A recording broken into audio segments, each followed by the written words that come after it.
үлкен жауапкершілікпен жұмыс жасау керек. Барлық көрсеткіштеріңіз дұрыс болу керек, берілген тапсырмалар уақытылы орындалу керек.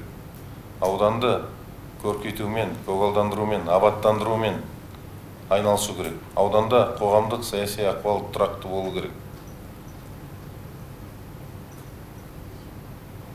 Жақсы білесіздер, мен келгенге дейін осы жерде әр ауданнан кісілер наразылық білдірген, көп келетін тұғын. Кейіннен мен сіздерге қатаң тапсырма бердім. Аудан әкімдеріне әсіресе қала бір адамды осы жерден көретін болсам, сіздер қызметтеріңізбен жауап бересіздер. Өйткені сіздер мәселені шешулеріңіз керек.